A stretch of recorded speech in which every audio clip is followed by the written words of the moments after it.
The coffee pot slipped from Evelyn's trembling hands as she stared at the man who just destroyed her family's empire. The same man she'd given birth to 47 years ago.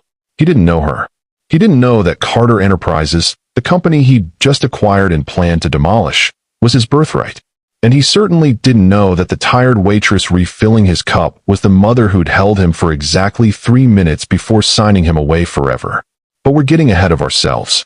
Let me take you back to where it all began, 12 hours earlier, when Evelyn Carter thought this would be just another ordinary night shift. The neon sign of Route 66 diner buzzed against the Amarillo sky, casting pink shadows across cracked asphalt. Inside, the familiar symphony of clinking plates and sizzling bacon filled the air. Evelyn moved between tables with practiced grace, her silver hair pulled back in the same bun she'd worn for 30 years. At 68, she'd become part of the diner's furniture, reliable, weathered, nearly invisible. Table 7 needs their check, hon, Luna called from behind the counter. The 20-year-old waitress reminded Evelyn of herself at that age. All dreams and determination, before life taught her that some choices haunt you forever. Evelyn nodded, wiping her hands on her apron. The fabric was stained with decades of coffee spills and tears she'd never let fall in front of customers.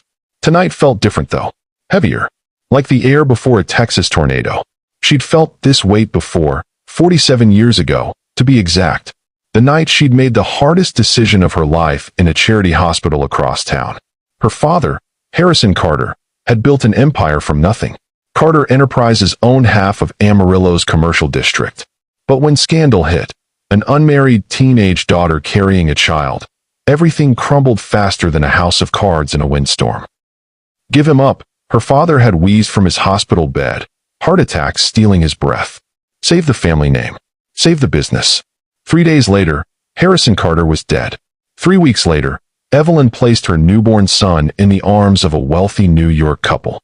3 months later, Carter Enterprises was sold to pay mounting debts and legal fees.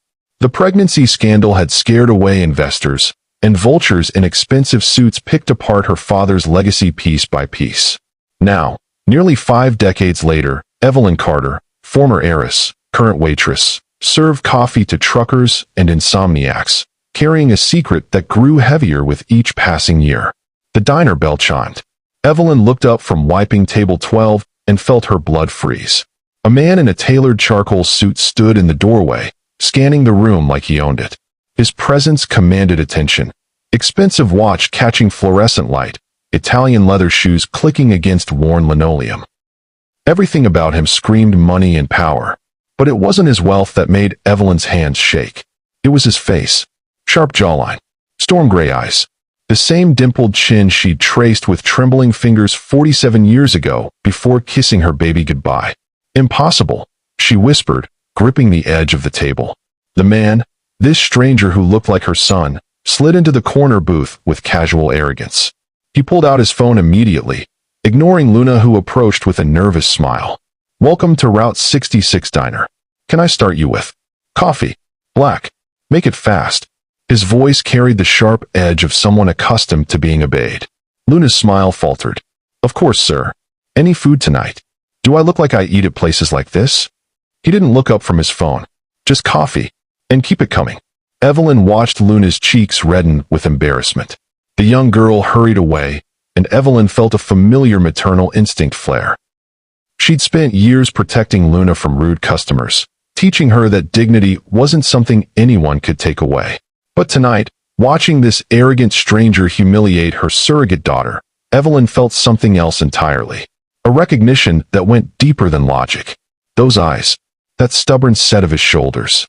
Even the way he drummed his fingers impatiently on the table, exactly like she did when nervous. Get it together, Evelyn, she muttered. 47 years of wondering doesn't mean every dark-haired man is your son. But as she approached his table with the coffee pot, her heart hammered against her ribs like a caged bird. This close, the resemblance was undeniable. He had her father's Roman nose, her brother's thick eyebrows, features she'd memorized from family portraits that were sold along with everything else. Refill? She asked, proud that her voice didn't shake. He glanced up briefly, just long enough for those gray eyes to pierce through her. then returned to his phone. Fine. Whatever. Evelyn poured the coffee, studying his profile. A small scar above his left eyebrow. She remembered that scar. Not from seeing it before, but from giving it to him. The forceps during his difficult birth had left that tiny mark. She'd kissed it in the hospital, whispering apologies for bringing him into such a complicated world. Now, decades later, she wanted to kiss it again. Anything else I can get you? The words tumbled out before she could stop them. Privacy would be nice. His tone could have frozen hell itself. Evelyn stepped back, but she couldn't leave. Not yet. Something kept her rooted to the spot. Call it intuition, call it wishful thinking, call it a mother's heart recognizing what her mind couldn't accept. The man's phone buzzed. He answered with sharp efficiency. Hale speaking. Hale. Not Carter. Of course not. His adoptive parents would have given him their name. But hearing it still felt like a small death. No, I don't care about the weather delay, he continued, his voice carrying that particular brand of New York impatience. The Carter Enterprises deal closes tomorrow morning, rain or shine. I've waited too long to let some Texas thunderstorm derail this acquisition. Evelyn's coffee pot slipped from numb fingers. Carter Enterprises. Her family's company. The empire her father built with calloused hands and impossible dreams. The legacy she'd sacrificed her son to preserve, only to lose it anyway. The coffee pot shattered against the floor, dark liquid spreading across cracked linoleum like spilled blood. Ma'am? Ma'am, are you okay? The man, Hale, was standing now, concern replacing irritation in his gray eyes. But Evelyn couldn't speak, couldn't breathe. The room tilted sideways as 47 years of carefully constructed denial crumbled around her. This wasn't just any rude customer. This was her son, and he was about to destroy everything she'd given him up to protect. Subscribe now if you want to see what happens when a mother's worst nightmare becomes her greatest hope. Drop a comment and tell me where in the world you're watching from. This story is about to take you on a journey you'll never forget. She had no idea that tonight, her past would walk through that door and change both their lives forever. Luna, get a mop, Evelyn whispered, her voice barely audible over the diner's late-night hum. The young waitress rushed over, concern etched across her freckled face. Evelyn, you look like you've seen a ghost. If only she knew. Evelyn forced her legs to move, stepping carefully around the shattered ceramic. The man, her son, had returned to his seat, already back to his phone call as if nothing had happened.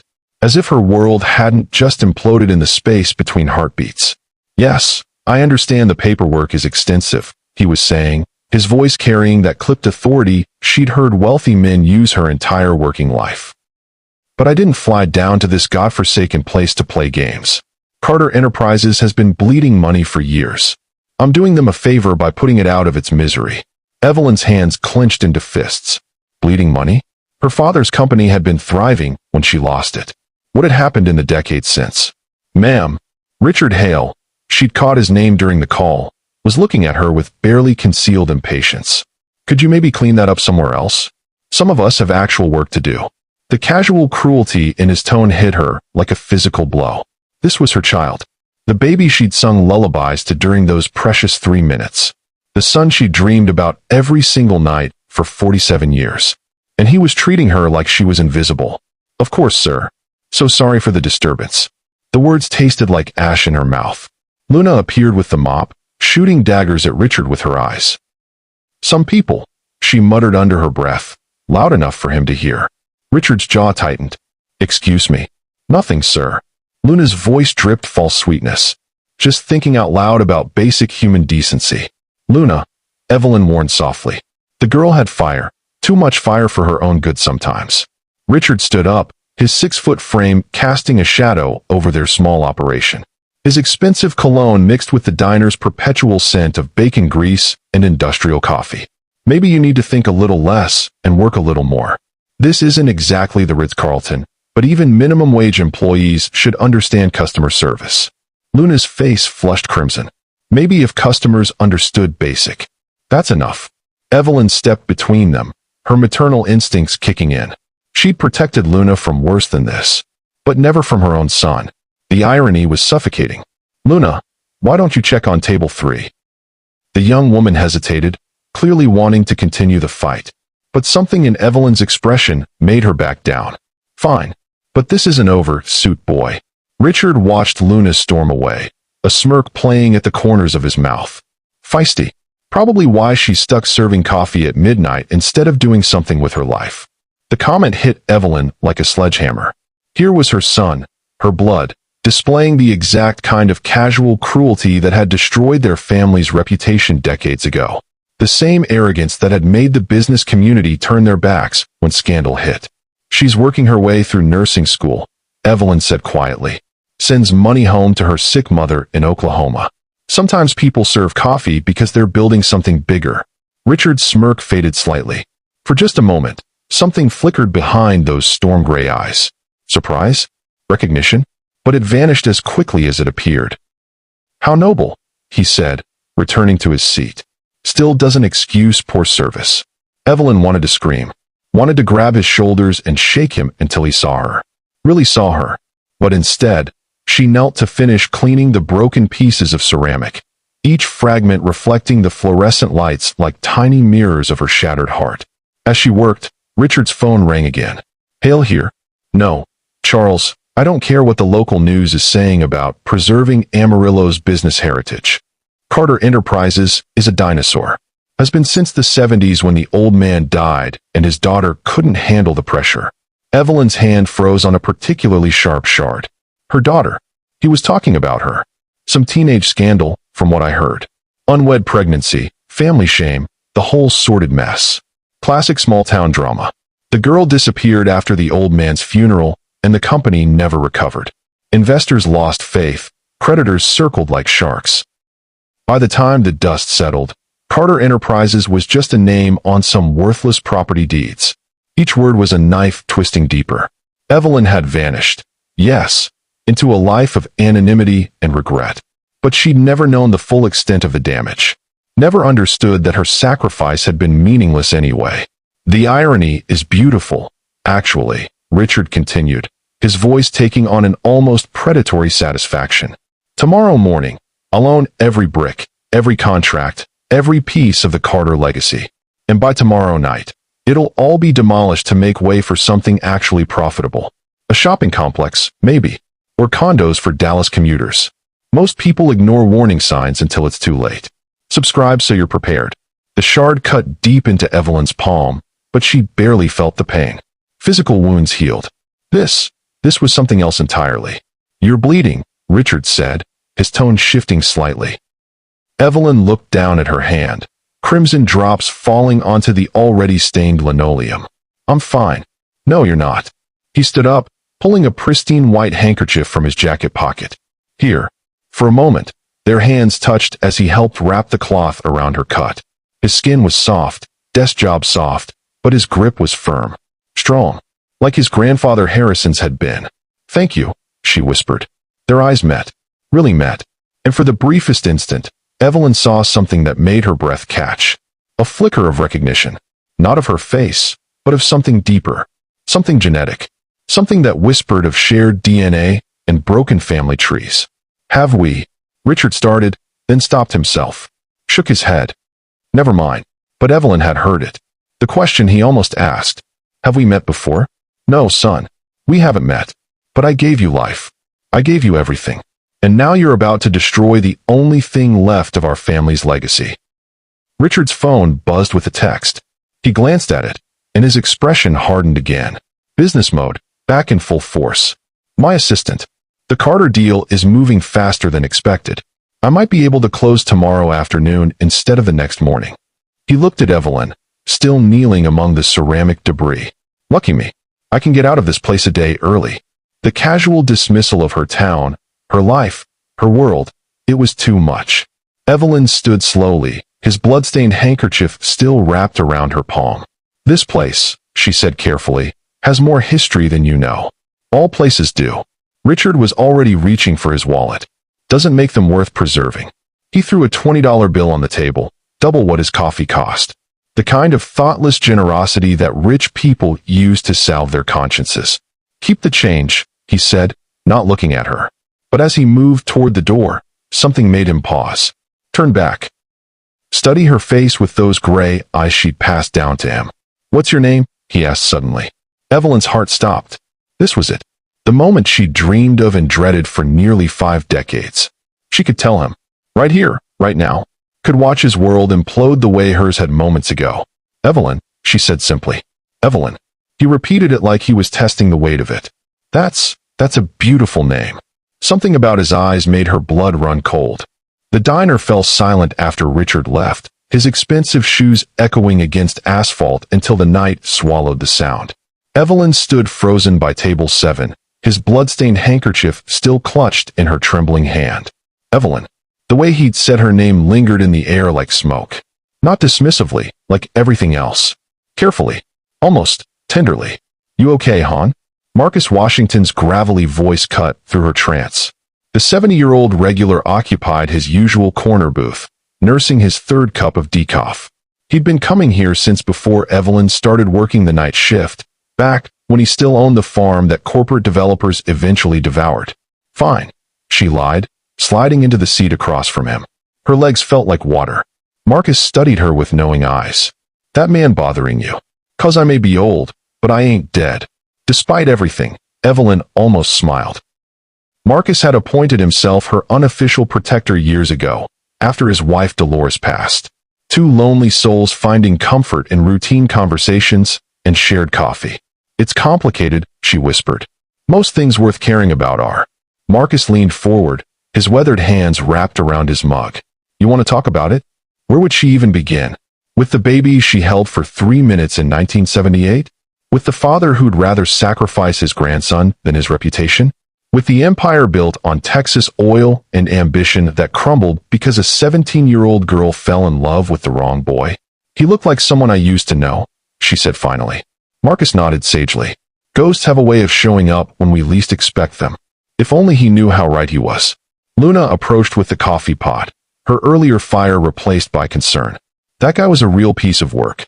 Rich jerks think money gives them the right to treat people like garbage. Language, Evelyn murmured automatically, though her heart wasn't in the correction. "Sorry. Rich jerks think money gives them the right to treat people like trash." Luna's attempt at propriety would have been amusing under different circumstances. Evelyn watched the young woman refill Marcus's cup, noting the careful way she avoided eye contact. Luna's pride had been wounded, and Evelyn recognized the stubborn set of her shoulders. She'd worn that same expression at 17, defying her father's demands to handle the situation quietly. The situation, that's what Harrison Carter had called his grandson. Never the baby or your child. Just the situation that needed handling. "Luna, honey, why don't you take your break?" Evelyn suggested. "I'll handle the floor." The girl hesitated. "You sure? You still look pale." "I'm sure." After Luna disappeared into the back office, Marcus leaned closer. That man tonight. He wasn't just any customer, was he? Sometimes Evelyn forgot how perceptive Marcus could be. Years of farming had taught him to read weather patterns, soil conditions, the subtle signs that predicted drought or abundance. Apparently, those skills translated to reading people. "No," she admitted. He wasn't. "Want to tell me why a stranger in an expensive suit made you drop that coffee pot like it was on fire?" Evelyn's throat tightened. She'd kept the secret for 47 years. Never told a soul, not even her sister Charlotte before cancer took her. The weight of it had become part of her skeletal structure, holding her upright through decades of regret. But tonight, staring at Marcus's kind face in the fluorescent lighting, the words began tumbling out. "I had a baby once," she whispered. Marcus didn't react with shock or judgment, just nodded slightly, encouraging her to continue. "I was 17. My father, he said giving the baby up was the only way to save the family business. Said a scandal would destroy everything he'd built." Her voice cracked. "So I did it. I signed the papers and watched them take my son away. And tonight that baby walked into my diner. 47 years old, wearing a suit that probably costs more than I make in 6 months. She laughed bitterly. "And he's planning to demolish the very company I gave him up to protect." Marcus let out a low whistle. "Lord have mercy. He doesn't know who I am. Doesn't know Carter Enterprises was his grandfather's legacy. All he sees is a profitable acquisition and some tired old waitress serving his coffee." The truth settled between them like a third presence at the table. Marcus reached across and covered her hand with his weathered palm. "What are you going to do?" Before Evelyn could answer, her mind drifted back to that hospital room in 1978. She'd been so young, so scared, holding her newborn son while nurses bustled around them with professional efficiency. "He's perfect," she'd whispered, memorizing every detail. The downy dark hair, the tiny fingers that gripped hers with surprising strength, the small scar above his eyebrow from the difficult delivery. Dr. Martinez had been kind but firm. "The adoptive family is waiting, Miss Carter. They're good people. Wealthy. He'll have opportunities you couldn't provide." She'd known he was right. At 17, pregnant and disgraced, with her father dying and the business hemorrhaging money, what could she offer? But holding him, feeling his heartbeat against her chest, she'd almost changed her mind. "I love you," she'd whispered against his forehead. "I'll always love you, even if you never know it." The adoptive parents had been everything Dr. Martinez promised. Richard and Catherine Hale from Manhattan. He was an investment banker. She was a pediatrician. They'd waited years for a child, going through expensive fertility treatments and failed adoptions. Her baby would have nannies, private schools, opportunities beyond anything small-town Texas could provide. "Take good care of him," she'd begged Catherine Hale, an elegant woman with kind eyes and gentle hands. "We will. I promise." That promise had sustained Evelyn through the dark years that followed. When her father died 3 weeks later, when Carter Enterprises collapsed under mounting scandals and debt, when she'd fled Amarillo in shame, only to return a decade later as a different person. Anonymous. Invisible. She'd found work at Route 66 Diner and built a quiet life from the wreckage of her old one. But she'd never stopped wondering about her son, never stopped imagining what he'd become. Now she knew. "He's successful," she told Marcus, pride and heartbreak warring in her voice. "Confident. Intelligent. Everything I hoped he'd become. But he's cruel. Dismissive. He looks at people like Luna, people like me, like we're beneath his notice." She pulled Richard's handkerchief from her apron pocket, the white cotton now stained with her blood. "This is probably worth more than Luna makes in a week," and he just threw it away, like it was nothing. Marcus was quiet for a long moment. Maybe he learned that from the world he grew up in. Maybe underneath all that armor, there's still some of you in there. Or maybe I gave birth to a monster. Now you stop that. Marcus's voice carried the authority of a man who'd raised 5 children of his own. Children aren't born monsters, Evelyn. They're made into them. And they can be unmade too, given the right push. Through the diner's plate glass window, Evelyn could see Richard's rental car, a sleek black BMW that looked alien among the pickup trucks and aging sedans in their parking lot. He sat behind the wheel, phone pressed to his ear, probably arranging another deal, another acquisition, another small company's destruction. "What if telling him the truth just makes everything worse?" she asked. "What if he hates me for giving him up? What if he accelerates the Carter Enterprises sale just to spite me? And what if he doesn't?" Marcus countered. "What if learning where he comes from changes something inside him?" Evelyn studied her son through the glass, his profile sharp and determined in the car's interior lighting. Even from a distance, she could see the resemblance to her father. The same stubborn jaw, the same way of holding his head when concentrating. Harrison Carter had been ruthless in business, yes, but he'd also built something lasting, something that employed hundreds of families and supported the community. The scandal and shame had made him forget that legacy, focusing only on damage control and reputation management. Maybe Richard had inherited more than just his grandfather's features. Maybe he'd inherited the capacity for both destruction and creation. "I need to know more," she decided aloud. "About who he's become. About what really happened to the company after I left. About whether there's anything left of the boy I held for 3 minutes." Marcus smiled. "Now you're thinking like the Carter I remember hearing about. Your father didn't build an empire by playing it safe. My father destroyed his empire by putting reputation before family.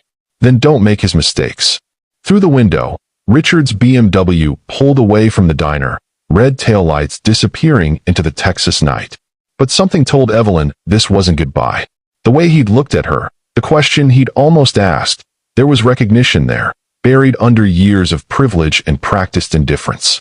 When she saw what fell from his briefcase, her world stopped. The next morning arrived with the kind of Texas heat that made asphalt shimmer like water. Evelyn had barely slept, her mind replaying every detail of Richard's face, every inflection in his voice. She'd arrived at the diner 2 hours early, unable to stay in her small apartment with only her racing thoughts for company. "You look terrible," Luna announced, tying her apron strings with characteristic bluntness. "Thanks for the pep talk," Evelyn muttered, refilling the sugar dispensers with mechanical precision. The morning shift was usually quieter, mostly truckers grabbing coffee and breakfast before hitting the road. But today felt different. Electric, like the air before a thunderstorm. At exactly 9:47 a.m., the BMW pulled into the parking lot. Evelyn's hands stilled on the sugar container. Through the window, she watched Richard emerge from the car, briefcase in hand, phone already pressed to his ear. Even in the Texas heat, his suit looked immaculate. "Great. Prince Charming's back," Luna grumbled, but Evelyn barely heard her. Richard pushed through the door with the same commanding presence as the night before, scanning the room until his eyes found hers. For just a moment, his expression softened. Almost pleased. "Good morning, Evelyn." The fact that he remembered her name sent an unexpected warmth through her chest. "Morning, Mr. Hale. Your usual table, please." He settled into the corner booth, setting his briefcase on the red vinyl seat beside him. "And it's Richard. We're practically neighbors now." Neighbors. If only he knew they were family. Evelyn approached with the coffee pot, noting the dark circles under his eyes. "Rough night. Conference calls with New York, Tokyo, London." He rubbed his temples. "The Carter deal is moving faster than expected. Should close this afternoon." Each word hit her like a physical blow, but Evelyn kept her expression neutral. "That's efficient. Efficiency is everything in my business." Richard accepted the coffee gratefully. "Though I have to admit, this place has a certain charm. Very authentic. Been here 30 years, Evelyn said carefully. "Seen a lot of changes in Amarillo. I imagine you have." His gray eyes studied her face with uncomfortable intensity. "How long have you lived here?" The question felt loaded. "Dangerous. Most of my life." "Ever hear of Carter Enterprises? It used to be big around here." Evelyn's heart hammered against her ribs.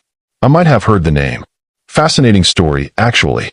Richard leaned back, settling into what was clearly a well-rehearsed narrative. Built by a man named Harrison Carter back in the 50s. Oil, real estate, construction, the guy had the Midas touch. At its peak, Carter Enterprises was worth somewhere north of $50 million. $50 million. Evelyn had never known the exact figure.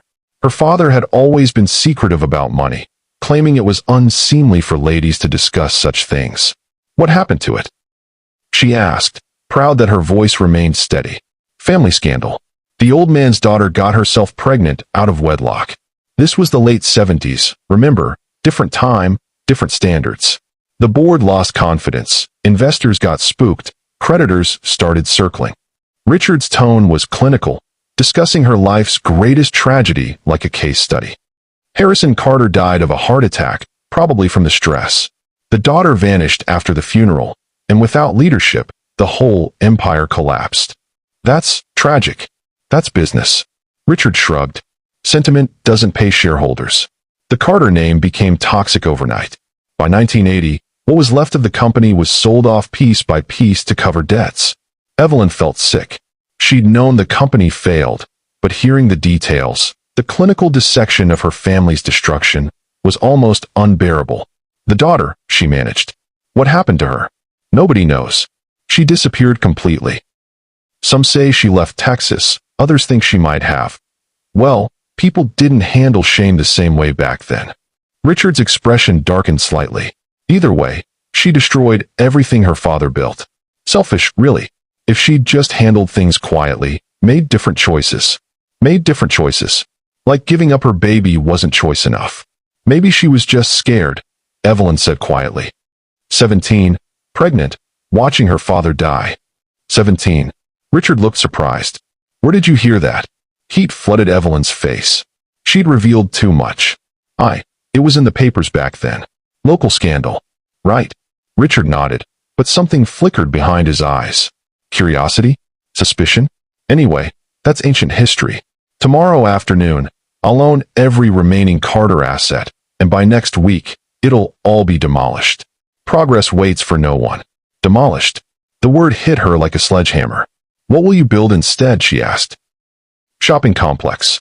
Maybe luxury condos for Dallas commuters. Something that actually generates revenue instead of wallowing in the past. Evelyn wanted to scream. Wanted to tell him that his grandfather's past employed hundreds of families, supported local charities, built half the schools in Amarillo. But she couldn't. Not yet. More coffee, she offered instead. Please. As she poured, Richard's phone buzzed. He glanced at it, then began gathering papers from his briefcase. My assistant. The final contracts just arrived. That's when it happened. A photograph slipped from between the legal documents, fluttering to the floor like a fallen leaf. Evelyn bent to retrieve it automatically, her eyes catching the image before her brain could process what she was seeing. The world stopped. The photograph showed a woman with auburn hair and a dimpled smile, her arms wrapped around a dark-haired boy of about 8. They stood in front of what looked like a Manhattan brownstone, both grinning at the camera with identical expressions of pure joy. But it wasn't just any woman. It was her. Not literally, but close enough to be her twin. The same heart-shaped face, the same green eyes, the same way of tilting her head when smiling. The woman in the photograph could have been Evelyn at 25, if her life had taken a different path. That's my mother, Richard said softly, noticing her transfixed expression. Catherine Hale. She died when I was 12. Evelyn's hands trembled as she held the photograph. Catherine Hale. The adoptive mother who'd promised to take good care of her baby. This elegant woman with Evelyn's face had raised her son, loved him, shaped him into the man sitting before her. She's beautiful, Evelyn whispered. She was. Richard's voice carried a tenderness she hadn't heard before. Everyone said I looked like my father, but I always thought I had her eyes. Her eyes. Evelyn's eyes. The eyes she'd passed down to her son, who'd attributed them to the wrong mother his entire life. The resemblance is. Evelyn stopped herself before she could say uncanny. She looks kind. She was the kindest person I ever knew. Richard took the photograph back, his fingers tracing the edges with obvious affection. Lost her to cancer when I was 12. After that, it was just me and my father. He threw himself into work, taught me that success was the only thing that mattered. Sentiment doesn't build empires, Richard. Only results do. She never saw this coming. Don't get blindsided. Subscribe now. Evelyn's heart broke for him all over again. This wasn't just about losing his adoptive mother.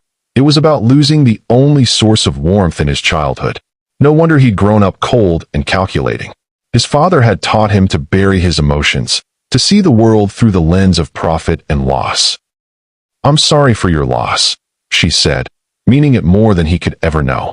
Ancient history. Richard tucked the photograph back into his briefcase, but not before Evelyn caught another glimpse of that woman who looked so much like her. Though I have to admit, working on the Carter deal has me thinking about family legacy. What people leave behind, for better or worse. What do you want to leave behind? The question slipped out before she could stop it. Richard looked startled, as if no one had ever asked him that before. That's not really the point. The point is building something that lasts. Making smart decisions. Not letting sentiment cloud your judgment. But what if sentiment is what makes something worth preserving? For a long moment, they stared at each other across the small table. Something passed between them, recognition, maybe, or just the ghost of genetic familiarity. Richard's expression softened, and for just an instant, Evelyn saw the 8-year-old boy from the photograph. Happy, innocent, loved. Then his phone rang, shattering the moment. Excuse me, he answered with sharp efficiency. Hale speaking. As he talked, Evelyn retreated to the counter, her mind reeling. The resemblance between herself and Catherine Hale wasn't coincidence. It was cosmic cruelty. Her son had been raised by a woman who looked like the mother he'd never known. No wonder he'd felt comfortable with her last night. Some part of him recognized the face he'd been programmed to trust. But there was something else. Something that made her blood run cold with a different kind of recognition. The way he held his phone. The gesture he'd made while talking about his mother. Even his posture as he reviewed the contracts. It all looked familiar. Too familiar. No, I don't care what the local preservation society is saying, Richard was saying into his phone, his voice carrying the particular brand of impatience that Evelyn was beginning to recognize as his default setting. Carter Enterprises has been a dead company walking for decades. I'm doing everyone a favor by putting it out of its misery. Evelyn wiped down tables with mechanical precision, but every nerve in her body was tuned to his conversation. Each word felt like another nail in her family's coffin. The preliminary demolition should begin next week, Richard continued. I want everything leveled, the old headquarters building, the warehouse complex, even that ridiculous statue of the founder. Nothing but rubble and a clean slate for development. The statue. Evelyn's throat constricted. Her father had commissioned that bronze sculpture in 1965, during Carter Enterprises' golden years. Harrison Carter standing with his hand outstretched, welcoming progress and prosperity to Amarillo. She'd climbed on that statue as a child, polishing his bronze shoes with her sleeve until they gleamed. Now her son wanted it destroyed. I don't care if Harrison Carter was some kind of local hero, Richard was saying. Heroes don't build sustainable business models. Heroes get statues. Smart businessmen get results. Luna appeared at Evelyn's elbow, coffee pot in hand. That guy's a real piece of work, she whispered. Talking about tearing down half of downtown like he's discussing the weather. Half of downtown. Evelyn's voice came out sharper than she intended. Haven't you been listening? He's not just buying Carter Enterprises. He's buying everything connected to it. The old office building on 5th Street, the warehouse district, even some of the residential properties the company used to own. Luna's expression darkened. My friend Jess lives in one of those apartments. Her landlord just told everyone they have 30 days to find somewhere else. The coffee pot slipped in Evelyn's hands, but she managed to catch it before it hit the floor. Richard wasn't just dismantling her father's business legacy. He was displacing families, destroying a whole community that had grown up around Carter Enterprises. Doesn't he understand that people's lives are connected to those buildings? Evelyn asked. Luna snorted. People like us don't register on his radar. We're just collateral damage. Across the diner, Richard ended his call and immediately dialed another number. Charles, it's Richard. I need you to accelerate the timeline. Yes, I know we discussed next week, but I want demolition to begin Friday. This Friday. 3 days from now. Why the rush? Luna asked, still eavesdropping shamelessly. Richard's voice carried clearly across the quiet diner. Because I have a board meeting in New York on Monday, and I want to present this as a completed acquisition, not a work in progress. Besides, the longer we wait, the more time these local preservation groups have to organize protests. Preservation groups. Evelyn had heard rumors that some of the older families in town were trying to save the Carter building, arguing it was a historical landmark. Apparently, Richard had heard the same rumors. What about the people living in those apartments? Evelyn found herself asking, raising her voice slightly. Richard looked over, surprised by the interruption. I'm sorry, the people living in the properties you're buying, do they have time to find new places? His expression grew confused, as if he'd never considered the question. That's between them and their landlords. I'm purchasing the buildings, not managing residential leases. But you know they'll be evicted. I know they'll need to relocate, yes. That's how real estate development works. Richard's tone grew defensive. Progress requires change. You can't make an omelet without breaking eggs. Those eggs are people's homes, Luna said hotly. Families with kids, elderly folks on fixed incomes. And they'll find other homes, Richard shot back. Better homes, probably. These properties are old, poorly maintained. I'm doing everyone a favor by clearing them out. The casual dismissal of human displacement made Evelyn's stomach turn. This was her son, her blood, talking about destroying people's lives like it was a math problem to be solved. Have you ever been homeless, Mr. Hale? The question came out before she could stop it. Richard blinked, clearly taken aback. I know. No, I haven't. Then maybe you don't understand what it means to lose the only place you can afford to live. For a moment, something flickered across his features. Uncertainty? Guilt? But it vanished as quickly as it appeared, replaced by his familiar mask of professional indifference. Look, I understand you're concerned about your community. That's admirable. But business decisions can't be made based on emotion. These properties represent millions of dollars in unrealized value. Keeping them as low-income housing isn't just economically inefficient. It's irresponsible to the investors. What about responsibility to the community? Evelyn pressed. I don't owe this community anything, Richard said flatly. I'm not from here. I'm not planning to stay here. My responsibility is to my investors and my shareholders. The words hit Evelyn like physical blows. Not from here. But he was from here, in every way that mattered. His grandfather's sweat was in the foundation of every building he planned to demolish. His family's history was written in the streets he dismissed so carelessly. "You're investors," she said slowly. "Do they know the history of what they're buying?" "What do you mean?" Evelyn felt like she was standing on the edge of a cliff. One more step, and there would be no turning back. Do they know that Harrison Carter wasn't just some old businessman? That he built most of the infrastructure this town depends on? That his company employed half of Amarillo at its peak? Richard's expression sharpened with interest. "You seem to know a lot about Harrison Carter for someone who just might have heard the name." Heat flooded Evelyn's cheeks. She'd revealed too much again, let her emotions override her caution. But she couldn't stop herself. Watching her son casually destroy their family's legacy was like watching him tear apart her own heart. "It's a small town," she said weakly. People remember. People remember the scandal too, don't they?" Richard leaned forward slightly. "The daughter who destroyed everything her father built? Maybe she didn't destroy it." The words came out sharp and defensive. Maybe she was just a 17-year-old girl who got pregnant at the worst possible time. Maybe losing her father and giving up her baby was punishment enough without having the whole town blame her for economic forces beyond her control. The diner fell completely silent. Even the kitchen's sound seemed to pause. Luna stared at Evelyn with wide eyes, clearly recognizing the passion in her voice as something more than general community concern.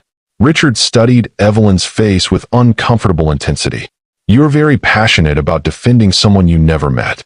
"I'm passionate about fairness," Evelyn said, fighting to keep her voice steady. "And about not judging people for choices they made in impossible circumstances." "Choices have consequences," Richard replied coldly. "Harrison Carter's daughter chose to get pregnant, chose to cause a scandal that destroyed investor confidence. Those were her decisions, and other people paid the price. Family legacies vanish overnight. Subscribe before yours does too. What if she didn't have a choice?" Evelyn's voice was barely above a whisper. What if she was just a scared kid who did what everyone told her was right? Then she was weak. Richard's judgment was final, absolute. Strong people make hard choices and live with the consequences. They don't run away when things get difficult. The cruelty of it took Evelyn's breath away. Her son, her own son, was calling her weak, dismissing her sacrifice as cowardice. He had no idea that the scared 17-year-old he was condemning had given up the most precious thing in her life to try to save his inheritance. And now he was destroying that inheritance anyway. "Maybe," she said quietly, "she gave up the most important thing in her life because she thought it would save something even more important. Maybe she spent 47 years wondering if she made the right choice. Maybe she's still paying the price every single day." Something in her tone must have registered, because Richard's expression shifted. The professional mask slipped slightly, revealing confusion and something that might have been concern. "Evelyn, are you okay?" No, she wasn't okay. She hadn't been okay since 1978. But she couldn't tell him that. Not yet. Not like this. "I should get back to work," she mumbled, turning away. But Richard's voice stopped her. "Wait, there's something I need to ask you." He paused, studying her profile. "Yesterday, when you dropped that coffee pot, you looked at me like you'd seen a ghost. And just now, talking about Harrison Carter's daughter, it's like you know something you're not telling me." Evelyn's heart hammered against her ribs. This was it. The moment she'd been dreading and anticipating for decades. "What are you asking me, Richard?" "I'm asking if we've met before. Because there's something about you that feels familiar. Like I should know you from somewhere." The question hung in the air between them like a bridge she could choose to cross or burn. 47 years of secrets pressed against her lips, demanding release. But before she could answer, Richard's phone rang again. "Damn, I have to take this. It's my lawyer." He answered with practiced efficiency. "Thompson, please tell me you have good news about the environmental clearances." The moment shattered like glass. Richard was immediately absorbed in legal technicalities and permit applications, his brief moment of personal curiosity forgotten in favor of business concerns. Evelyn retreated to the kitchen, her whole body shaking. She'd come so close to telling him the truth. So close to bridging the 47-year gap between mother and son. But maybe that was for the best. Because listening to him dismiss her younger self as weak and selfish, watching him prepare to destroy everything she'd sacrificed to preserve, Maybe the truth would only make things worse. Maybe some bridges were meant to stay burned. She realized fate had played the cruelest joke of all. The lunch rush at Route 66 diner was usually predictable. Construction workers grabbing burgers, office employees escaping their cubicles for an hour of grease and gossip. But today, the familiar rhythm felt off-kilter, like a song played in the wrong key. Richard had been on his phone for 2 straight hours, orchestrating the final details of what he kept calling the Carter acquisition. Each conversation was another nail in the coffin of Evelyn's family legacy, and she was forced to listen to every hammer blow. "Yes, I understand there are protesters gathering," Richard was saying into his phone, his voice carrying that particular edge of irritation that meant someone was challenging his authority. "I don't care if they're chaining themselves to the building. Get security to clear them out." Protesters. Evelyn's hands stilled on the coffee pot she'd been cleaning. Someone was actually fighting for her father's building. Luna appeared at her elbow, eyes bright with excitement. "Did you hear? Mrs. Patterson organized a sit-in at the old Carter building. Half the historical society showed up with signs and everything." Eleanor Patterson. Evelyn remembered her, a fierce woman in her 70s who'd taught high school history for 40 years before retiring. Her husband had worked for Carter Enterprises back in the day, before the scandal destroyed everything. "What are they protesting exactly?" Evelyn asked, though she dreaded the answer. "The demolition. They're saying the Carter building is a historical landmark, that it represents the last piece of old Amarillo before everything got commercialized." Luna's voice dropped to a whisper. "I heard Mrs. Patterson even tried to get it declared a protected site, but the paperwork takes months and Prince Charming over there is moving too fast." Richard ended his call with sharp efficiency, immediately dialing another number. "Charles, it's me. I need you to expedite the demolition permits. I don't care what it costs. Grease whatever palms need greasing. I want those buildings coming down tomorrow morning." Tomorrow morning. Not Friday. Tomorrow. Evelyn felt the blood drain from her face. She'd known this moment would come eventually, but the sudden acceleration felt like a physical assault. Her father's legacy would be rubble in less than 24 hours. "You look like you're going to be sick," Luna observed with typical bluntness. "I might be," Evelyn admitted. Across the diner, Richard was growing more agitated with each phone call. His carefully maintained composure was starting to crack under the pressure of unexpected opposition. "What do you mean the city council wants to hold an emergency session?" he snapped into the phone. "This is a private property transaction. The city has no legal grounds to intervene." But even from across the room, Evelyn could see the tension in his shoulders, the way his free hand drummed against the table with increasing tempo. Things weren't going according to his meticulously planned schedule. The diner door chimed, and Marcus Washington shuffled in, his weathered face grim with purpose. He made a beeline for Evelyn's station, ignoring the usual pleasantries. "You need to see this," he said without preamble, unfolding a copy of the Amarillo Globe News. The headline hit Evelyn like a physical blow. "Mystery buyer rushes TO, demolish historic Carter building." Below it, a photograph showed Eleanor Patterson and a dozen other protesters sitting cross-legged in front of the Carter Enterprises headquarters, holding signs that read, "Preserve Our History," and "Amarillo Remembers Harrison Carter." They interviewed Mrs. Patterson. Marcus continued, his voice heavy with meaning. She had some interesting things to say about the Carter family. Evelyn's eyes found the relevant quote in the article. "Harrison Carter was a good man who built this community from nothing. His daughter Evelyn was just a child when tragedy struck their family. Anyone with a heart would honor their legacy, not destroy it for profit." The words on the page blurred as tears filled Evelyn's eyes. Eleanor Patterson remembered. After all these years, someone still believed in the goodness of the Carter family. "There's more," Marcus said gently. "Keep reading."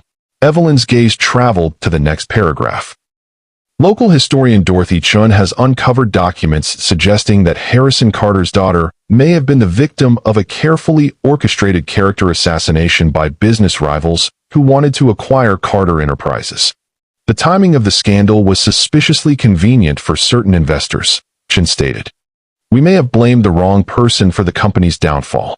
The coffee pot slipped from Evelyn's numb fingers, shattering against the floor for the second time in 2 days. But this time, she barely noticed. Business rivals. Character assassination. The wrong person. For 47 years, she'd carried the weight of destroying her father's legacy.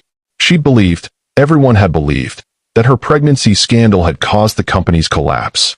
But what if it hadn't been her fault? What if she'd been sacrificed to cover up someone else's crimes? Evelyn. Marcus's voice seemed to come from very far away. You okay? She wasn't okay. She was the opposite of okay. The foundation of her entire adult life, the guilt, the shame, the self-imposed exile, was crumbling beneath her feet. I need some air, she whispered. But as she turned toward the back exit, Richard's voice cut through her emotional fog. This is ridiculous, he was saying into his phone, his professional composure finally cracking completely. Some local busybodies with protest signs don't get to dictate business decisions to me. I've invested too much time and money in this deal to let sentiment derail it now. The word sentiment hit Evelyn like a slap. The same dismissive term her father had used when talking about her pregnancy. The same cold calculation that had torn her family apart. Something inside her snapped. Maybe, she said, her voice carrying clearly across the suddenly quiet diner. Sentiment is exactly what this situation needs. Richard looked up from his phone, surprise replacing irritation in his gray eyes.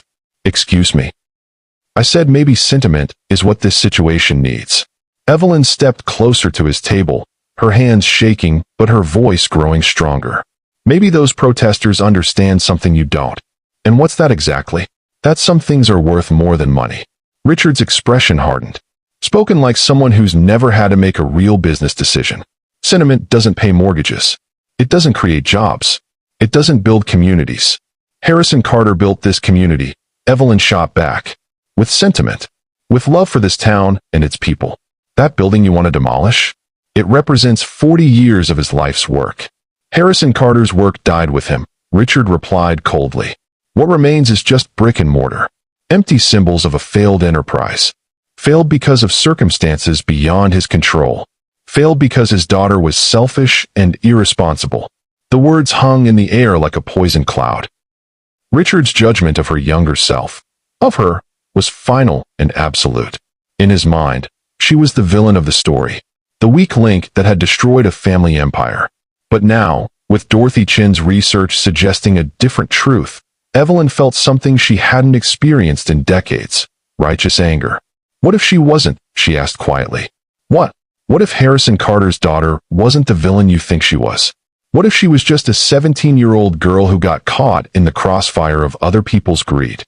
Richard's phone buzzed, but for once, he ignored it. His full attention was focused on Evelyn's face, studying her with uncomfortable intensity. You're very invested in defending someone you claim not to know, he said slowly.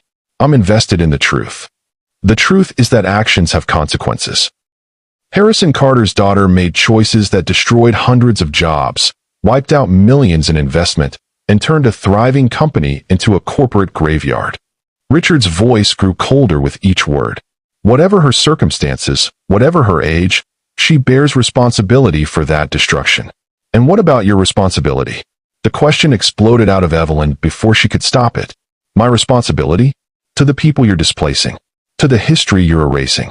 To the community that welcomed Carter Enterprises and supported it for decades. Evelyn's voice cracked with emotion. Don't you feel any obligation to honor what Harrison Carter built? I feel an obligation to my investors, Richard replied firmly.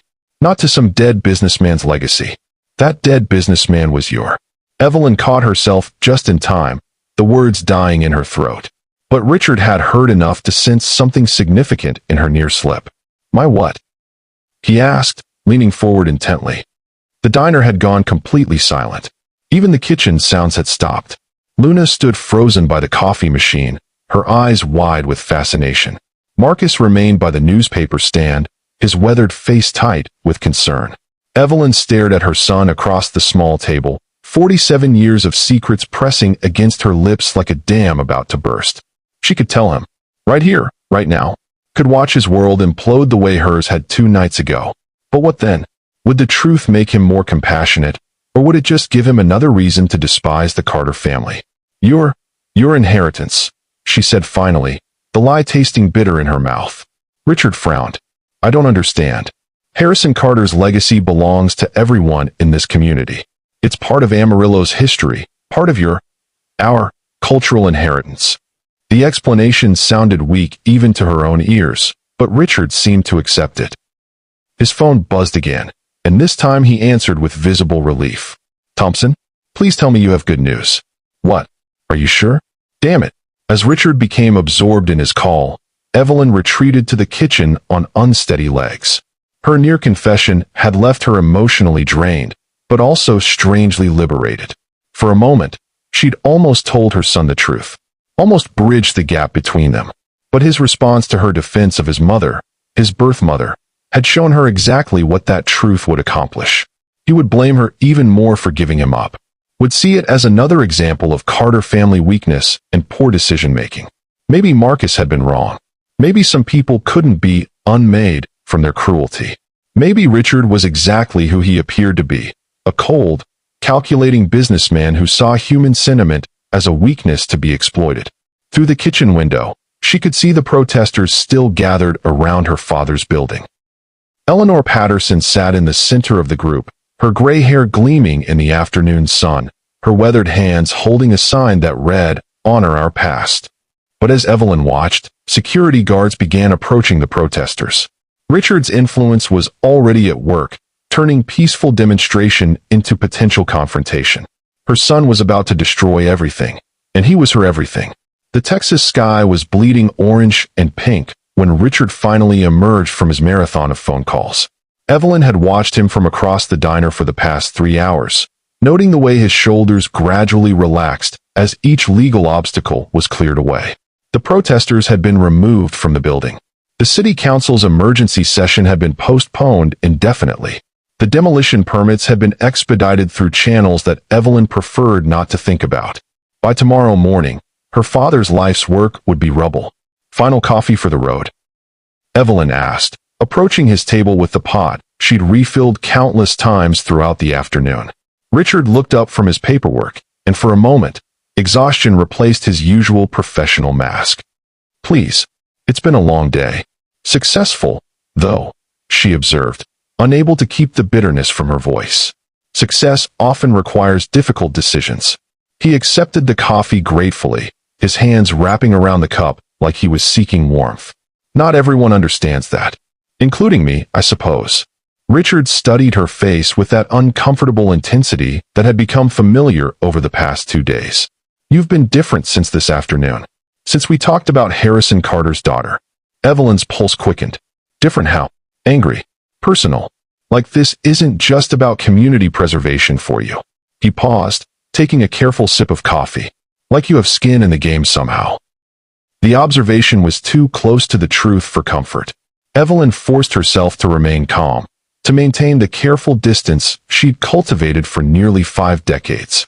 Small towns are personal, she said finally. When you've lived somewhere most of your life, every building has memories attached. Every family has history. And what's your history with the Carter family? The direct question hit her like a physical blow. Richard was staring at her with laser focus now, his business instincts clearly sensing something significant lurking beneath her surface composure. I don't have one, she lied. Not directly, but indirectly? Evelyn's mouth went dry. She could feel the conversation spiraling toward dangerous territory, but she couldn't seem to stop it. Everyone in Amarillo has indirect history with the Carters, she said carefully. The family employed half the town at one point. When they fell, we all felt it. We, the community, the town. Richard nodded slowly, but his expression remained skeptical. You know, I've been thinking about what you said earlier. About Harrison Carter's daughter being caught in other people's greed. What about it? Where did you get that information? Because I've researched this deal extensively, and nowhere in the official records is there any mention of business rivals or character assassination. The story I've heard from every source is consistent. Teenage pregnancy, family scandal, company collapse. Heat flooded Evelyn's cheeks. She'd revealed too much again, let her emotions override her caution. But the newspaper article with Dorothy Chen's research had given her dangerous hope. Hope that maybe her sacrifice hadn't been meaningless after all.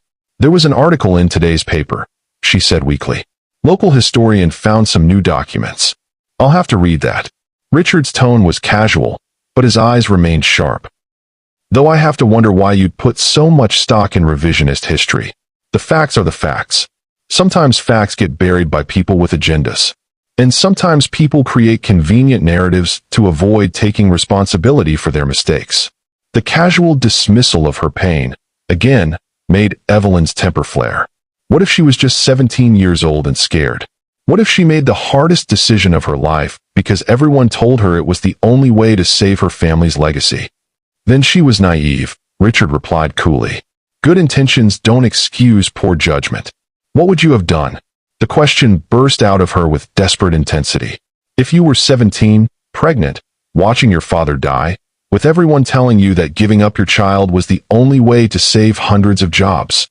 Richard blinked, clearly taken aback by the raw emotion in her voice. That's a hypothetical question. No, it's not. It's real. It happened to a real person who had to live with the consequences of that choice for the rest of her life. Evelyn. Richard's voice carried a note of concern now. Are you okay? You seem very upset about this. She wasn't okay. She hadn't been okay since 1978. But she couldn't tell him that. Not when he'd already made it clear what he thought of the woman who'd given birth to him. I just think people deserve compassion, she said quietly. Especially when they're young and scared and trying to do what they think is right. Richard was quiet for a long moment, studying her face with an expression she couldn't quite read. When he finally spoke, his voice was softer than she'd heard it before. You're right, he said. I suppose I have been pretty harsh in my judgment. It's easy to criticize someone else's decisions when you've never faced that kind of impossible choice. The unexpected concession hit Evelyn like a physical blow. For a moment, just a moment. She saw a glimpse of the compassionate man her son might have become under different circumstances. Thank you, she whispered. Though it doesn't change the business reality, Richard added, his professional mask sliding back into place. Whatever Harrison Carter's daughter went through, Carter Enterprises is still a failed company with valuable assets. Sentiment doesn't alter market forces. And just like that, the moment of connection vanished. Richard pulled out his wallet, counting out bills with mechanical precision. One moment changes everything. Subscribe so you don't miss yours. What time does the demolition start? Evelyn asked, dreading the answer. 7 a.m. sharp. I'll be there to oversee the first swing of the wrecking ball. Richard stood up, gathering his briefcase and papers. It's been interesting getting to know you, Evelyn. You're quite passionate about local history. Some history is worth being passionate about. Richard paused in the act of putting on his jacket, studying her face one last time. There's something about you that feels familiar. Has anyone ever told you that? Evelyn's heart stopped. This was it. The moment she'd been both hoping for and dreading for 2 days. Her son was standing 3 feet away, recognition hovering just beyond his conscious awareness. You look like someone I used to know, she said carefully. Who?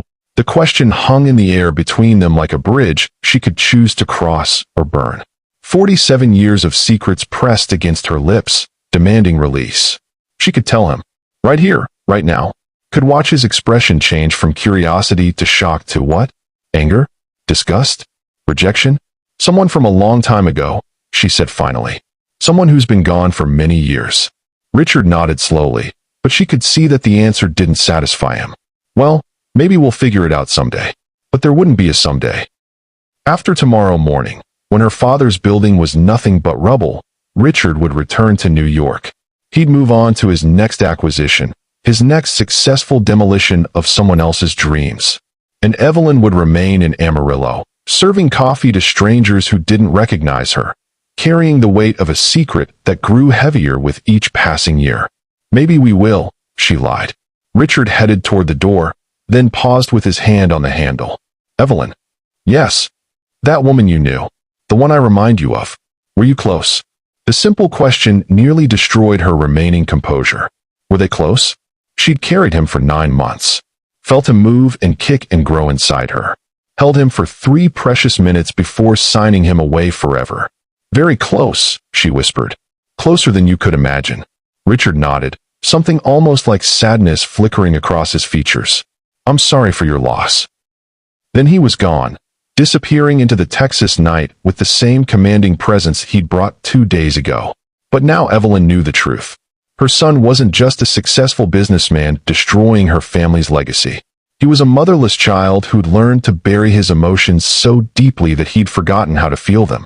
He was the baby she'd held for 3 minutes, grown into a man who'd never known unconditional love after losing his adoptive mother at 12. And tomorrow morning, he would destroy the last tangible connection to the family he'd never known was his. As the diner door swung shut behind him, Evelyn sank into the nearest booth and finally allowed herself to cry. 47 years of suppressed grief poured out of her in silent, shaking sobs. Luna found her there 10 minutes later. "Evelyn, what happened? Are you hurt?" "I'm fine," Evelyn lied, wiping her eyes with Richard's blood-stained handkerchief, the one piece of him she'd managed to keep. But she wasn't fine. She was drowning in the impossible weight of loving someone who would never love her back, of wanting to save someone who didn't want to be saved. Tomorrow morning, her father's building would fall. Her son would return to New York, satisfied with another successful acquisition.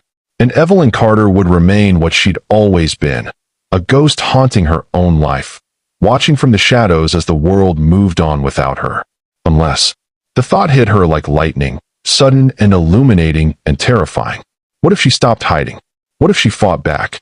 What if she used the one weapon Richard couldn't defend against, the truth about who he really was?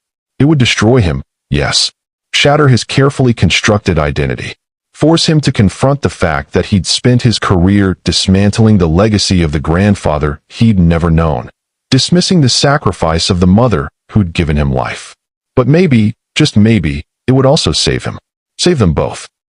Her cryptic response echoed in her mind. "Maybe I have." Dawn crept across Amarillo like a reluctant witness, painting the sky in shades of amber and rose that reminded Evelyn of her son's eyes when he smiled, which he rarely did anymore. She stood at her apartment window, watching the sun illuminate the Carter Enterprises building one last time before the wrecking ball arrived. In 2 hours, it would all be over. Evelyn's hands trembled as she reached into her bedroom closet, pushing aside decades of Waitress uniforms to find the small wooden box hidden in the back corner. She hadn't opened it since moving to this apartment 15 years ago, but her fingers remembered the worn brass hinges, the way the lid stuck slightly on the left side. Inside, wrapped in tissue paper yellowed with age, lay the only thing she'd kept from her old life. Her father's fountain pen, his favorite cufflinks, and a single manila envelope marked E. Carter, personal. The envelope contained the one document she'd managed to save when the lawyers descended on the Carter estate like vultures. Her father's original will, signed 3 weeks before his death, before the scandal, before the chaos, before everything fell apart. The will that named her as sole heir to Carter Enterprises. The will that had been mysteriously lost during the legal proceedings, replaced by an earlier version that left everything to a trust controlled by Harrison Carter's business partners. The same business partners who had pushed so hard for her to give up her baby, who had whispered about family shame and investor confidence. The same business partners who had profited handsomely when Carter Enterprises was sold off piece by piece. Dorothy Chin's research hadn't just suggested character assassination, it had uncovered the truth. Evelyn hadn't destroyed her father's company. She'd been sacrificed to cover up embezzlement and fraud committed by the very men her father had trusted most. Now, 47 years later, she held the proof in her shaking hands. The irony was devastating. Richard thought he was buying a failed company's assets from legitimate current owners.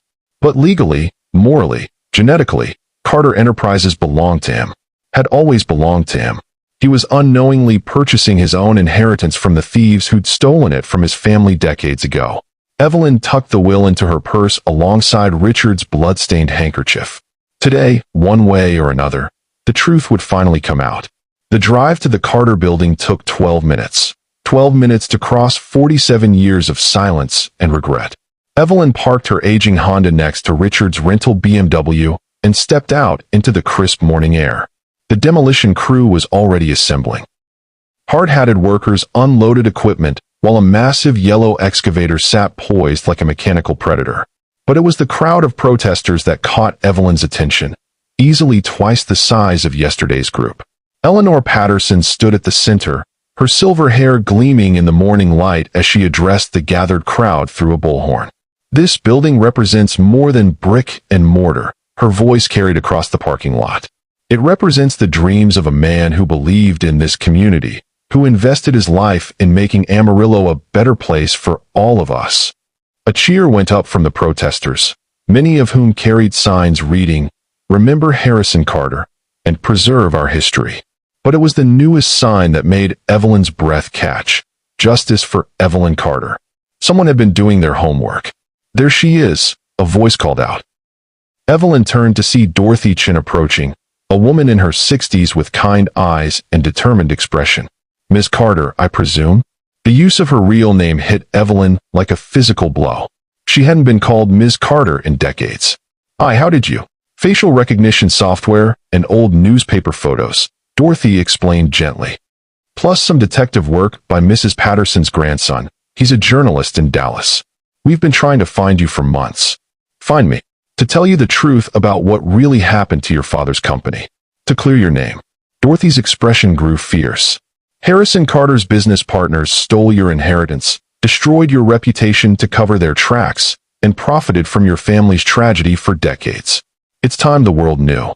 Before Evelyn could respond, the crowd parted to reveal Richard striding toward them with his typical commanding presence. He wore a hard hat and safety vest over his expensive suit, ready to personally oversee the demolition of his grandfather's legacy. But he stopped short when he saw Evelyn standing with the protesters. "What are you doing here?" he asked, genuine surprise replacing his usual professional mask. "Watching history die," she replied quietly. Richard's expression hardened. "This isn't history. This is progress. And these people are trespassing on private property." "Whose property?" Dorothy Chin stepped forward, her voice carrying the authority of someone accustomed to academic debate. "Because according to the documents I've uncovered, Carter Enterprises was stolen from its rightful owner 47 years ago." Richard's jaw tightened. "I don't know who you are, but Dr. Dorothy Chun, Texas Historical Commission. And I know exactly who you are, Mr. Hale. You're about to demolish a building that legally belongs to someone else. That's impossible. I've done extensive due diligence on this acquisition. The current owners have clear title going back decades. Clear title based on forged documents and fraudulent probate proceedings," Dorothy shot back. "Harrison Carter's original will was suppressed by his business partners, who then manipulated a grieving teenage girl into believing she destroyed her own family." Evelyn watched her son's face as the implications sank in. Confusion gave way to skepticism, then to something that might have been concern. "Even if that were true," Richard said carefully, "the statute of limitations on fraud claims expired decades ago. Whatever happened in the 70s is legally irrelevant now." "Maybe legally," Evelyn said, finding her voice at last. "But not morally." Richard turned to her, his gray eyes sharp with suspicion. "You seem remarkably well informed about these alleged crimes, Evelyn. Almost like you have inside knowledge." This was it. The moment she'd been building toward for 3 days, for 47 years, for her entire adult life. The truth pressed against her lips like a dam about to burst. "I do have inside knowledge," she said quietly. "How?" Evelyn looked at her son, really looked at him, memorizing the sharp planes of his face, the storm-gray eyes that mirrored her own, the stubborn set of his jaw that he'd inherited from his grandfather. In a few seconds, everything between them would change forever. "Because Harrison Carter was my father," she said, "and Carter Enterprises was my inheritance. And you, Richard Hale, are my son." The words hung in the air like smoke from an explosion. Richard's face went through a series of emotions: disbelief, shock, horror, denial. The crowd of protesters fell still. "That's..." Richard's voice came out as barely a whisper. "That's impossible." "Is it?" Evelyn reached into her purse and pulled out the photograph he'd dropped days earlier, the image of Catherine Hale with her young son. "Look at her face, Richard. Really look at it. Who does she remind you of?"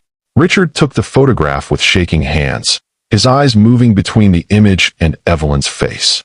The resemblance was undeniable, not identical, but close enough to suggest why Catherine Hale had been chosen as his adoptive mother. "They picked her because she looked like me," Evelyn continued, her voice growing stronger with each word. "Because some part of them understood that you'd need to see your birth mother's face, even if you never knew why it brought you comfort." "No." Richard shook his head violently. "No, this is some kind of con game. You're trying to stop the demolition with fake family drama. Then explain this. Evelyn pulled out her father's original will, the document that proved her legal claim to the Carter estate. Explain why Harrison Carter's will names me as sole heir. Explain why that will was buried while his business partners sold off our family's legacy piece by piece. Richard snatched the document, his eyes scanning the legal language with the speed of someone accustomed to complex contracts. As he read, his face grew paler. This could be forged, he said weakly. Dr. Martinez can verify it, Dorothy Chen interjected. He delivered you at Amarillo General Hospital on March 15, 1978. He's retired now, but his memory is crystal clear. He remembers the teenage girl who held her baby for exactly 3 minutes before signing the adoption papers. 3 minutes, Evelyn whispered, tears streaming down her face. I memorized every detail. The scar above your left eyebrow from the forceps delivery. The way your tiny fingers gripped mine. The little sound you made when you yawned. Richard's hand moved unconsciously to the scar she'd mentioned, his professional composure cracking completely. You gave me up, he said, his voice breaking. You abandoned me. I saved you. The words came out with desperate intensity. Your grandfather was dying. The company was under attack. Everyone said giving you up was the only way to preserve your inheritance, to save the family legacy for when you were old enough to claim it. But I never claimed it. You lost everything anyway. I didn't lose it. It was stolen. By the same people who convinced me that sacrificing my son was necessary to protect his future. Evelyn's voice cracked with 47 years of suppressed grief. I gave you up to save Carter Enterprises for you, and they took it anyway. They destroyed our family twice. Once when they made me give you away, and again when they stole your inheritance. The demolition crew had stopped working, the hard-hatted men watching the unfolding drama with fascination. The protesters maintained their respectful silence, recognizing that they were witnessing something sacred and terrible. Richard stared at the will in his hands, then at Evelyn's tear-stained face, then at the building that represented everything he'd never known he'd lost. All this time, he said slowly, I've been buying back my own inheritance from the people who stole it. Yes. And destroying the legacy of the grandfather I never met. Yes. While treating my birth mother like she was invisible. Evelyn could only nod, her voice too broken for words. Richard was quiet for a long moment, processing the devastating irony of the situation. When he finally spoke, his voice was hollow. What do you want from me? Nothing, Evelyn said honestly. I don't want anything from you, Richard. I never did. I couldn't watch you destroy the last piece of our family without knowing the truth. The truth. Richard laughed bitterly. The truth is that I've spent my entire career becoming exactly the kind of person who would steal from orphans and widows. The kind of person who would displace families for profit margins. The kind of person who would demolish history to build shopping centers. That's not who you are, Evelyn said desperately. That's who they taught you to be. But it's not who you have to stay. Richard looked at the protesters, at the building, at the photograph of his adoptive mother, at the will that proved his legal claim to everything around them. His face was a landscape of conflicting emotions, grief, anger, confusion, hope. What she did next would either save her son or lose him forever, he said suddenly. Evelyn blinked in confusion. What? That's what you were thinking yesterday, wasn't it? When I left the diner. You were deciding whether to tell me the truth, whether it would save me or destroy me. How did you? Because I'm Harrison Carter's grandson. And Catherine Hale's son. And your son. Richard's voice grew stronger with each declaration. And maybe, just maybe, that combination of genes creates someone capable of making better choices than the people who came before. He turned to address the demolition crew. Shut it down. All of it. No demolition today. The crew foreman approached with obvious confusion. Sir, we're on a tight schedule here. You said. I said shut it down. Richard's voice carried absolute authority. Find out who your real employers are. The ones who've been paying you under the table to rush this job. Because I guarantee they're not the legal owners of this property. As the crew began packing up their equipment, Richard walked to where Evelyn stood among the protesters. For the first time since entering her diner 3 days ago, his expression was completely open, vulnerable in a way that reminded her of the baby she'd held for 3 precious minutes. I don't know how to be your son, he said quietly. I don't know how to be your mother, she replied. But maybe we can figure it out together. Richard nodded slowly, then surprised her by reaching for her hand. His grip was firm and warm, just like it had been when he'd helped wrap her cut palm with his handkerchief. "There's something I need to tell you," he said. "About Catherine, my adoptive mother. Before she died, she used to tell me stories about a brave young woman who'd given up everything to protect her child's future. She said that kind of love was the strongest force in the universe. She knew, and she made sure I knew, even if I didn't understand what it meant at the time." Richard smiled, the first genuine smile Evelyn had seen from him. "She would have liked you. I would have liked her too." They stood together in the morning light, mother and son reunited in front of the building that represented 4 generations of Carter family dreams. The protesters began to disperse, their mission accomplished in ways they'd never anticipated. Eleanor Patterson approached with tears in her eyes. "Harrison would be proud," she said simply. As the crowd thinned, Dorothy Chun handed Richard a thick folder. "Everything's in there. Financial records, legal documents, witness statements. Enough to file criminal charges against the people who stole your family's company." "And enough to get it back?" Richard asked. "With the right legal team?" "Absolutely." Richard looked at the folder, then at the Carter building, then at Evelyn. "What do you want to do with it?" "If we get it back, I mean. The company, the properties, all of it."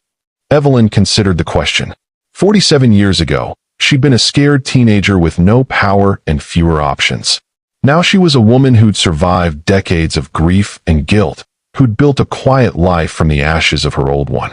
"I want to rebuild it," she said firmly. "Not the way it was, but the way it should have been.